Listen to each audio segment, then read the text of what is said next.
ఈ వీడియోలోన రొమానియా కంట్రీలోన జాబ్స్ ఎలాంటివి ఉంటాయి, సాలరీస్ ఎంత ఇస్తారో, అలాగే స్టార్టింగ్ అప్లికేషన్ నుంచి వీసా వరకు ఎలాంటి ప్రాసెస్ ఉంటుందని క్లియర్గా అయితే చెప్తాను. వీడియో ఎక్కడ స్కిప్ చేయకుండా చూడండి. Hello friends, welcome back to YouTube channel. నా పేరు సునీల్ కుమార్. నేను అబ్రాడ్లో ఉన్న జాబ్స్ గురించి, స్టడీ వీసాస్ గురించి, విజిట్ వీసాస్ గురించి వీడియోస్ అయితే చేస్తుంటాను. ప్రతి ఒక్క కంట్రీ గురించి వీడియోస్ అయితే చేస్తాను. కొత్తగా మన ఛానల్ని చూస్తుంటేనా ప్లీజ్ మన ఛానల్ని లైక్, షేర్ అండ్ సబ్స్క్రైబ్ అయితే చేయండి. రొమానియా అనేది సెనెగల్ కంట్రీ. ఇది main advantage. But compare to other Senegal countries తో కంపేర్ చేస్తేనా రొమానియాలోనే శాలరీ అనేది చాలా తక్కువ అయితే ఉంటుంది. ఇది రియాలిటీ అనమాట. బట్ సెనెగల్ కంట్రీకి వెళ్ళాలని డ్రీమ్ ఉండేవాళ్ళకి రొమానియా కంట్రీ అనేది మంచి ఆప్షన్ అనమాట. మనం డైరెక్ట్గా కంపెనీస్ కన్నా అప్లై చేయొచ్చు ఆన్లైన్లోనా, లేదంటే ఏజెన్సీ ద్వారా అప్లై చేయొచ్చు. మనకి మెయిన్గా కావాల్సిన డాక్యుమెంట్స్ అంటే పాస్పోర్ట్ అయితే కావాల్సింది వస్తుంది, పీసీసీను కావాల్సింది వస్తుంది, అలాగే సీవీ అయితే కావాల్సింది వస్తుంది.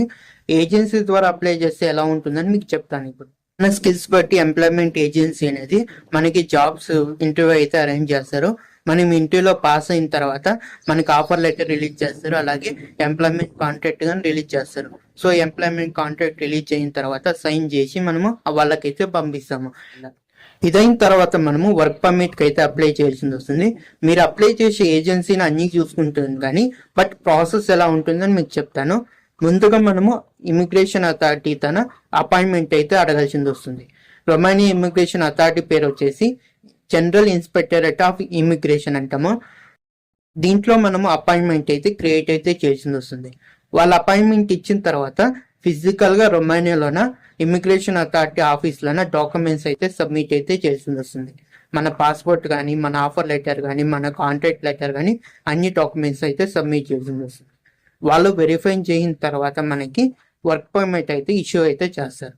ప్రజెంట్ ఉన్న సిచ్యుయేషన్లోన రొమానియా వర్క్ పర్మిట్ రావడానికి అట్లీస్ట్ 3 to 4 months అన్న టైం పడుతుంది. ఇదైన తర్వాత నెక్స్ట్ స్టెప్ వర్క్ పర్మిట్ మన చేతికి వచ్చిన తర్వాత ఫైనల్ గా మనం వీసాకి అయితే అప్లై చేస్తాము. వీసా అపాయింట్మెంట్ కానీ కొంచెం డిఫరెంట్ గా ఉంటుంది. ముందుగా ఎంబసీలోన మనం ఆన్లైన్ అప్లికేషన్ అయితే ఫిల్ అయితే చేస్తాము.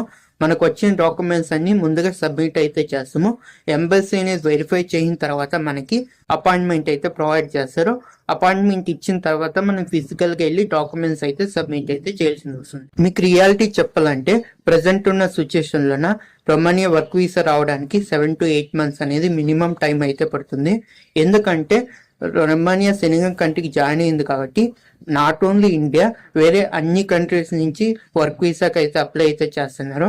సో దట్ రొమానియాకి చాలా ఎక్కువ వర్క్ లోడ్ అయితే వచ్చింది కాబట్టి వాళ్ళ ఇమిగ్రేషన్ వాళ్ళు అన్ని వెరిఫై చేసిన తర్వాత మనకి వర్క్ వీసా కానీ, వర్క్ పర్మిట్ కానీ, వర్క్ వీసా కానీ ఇస్తున్నారు అనమాట.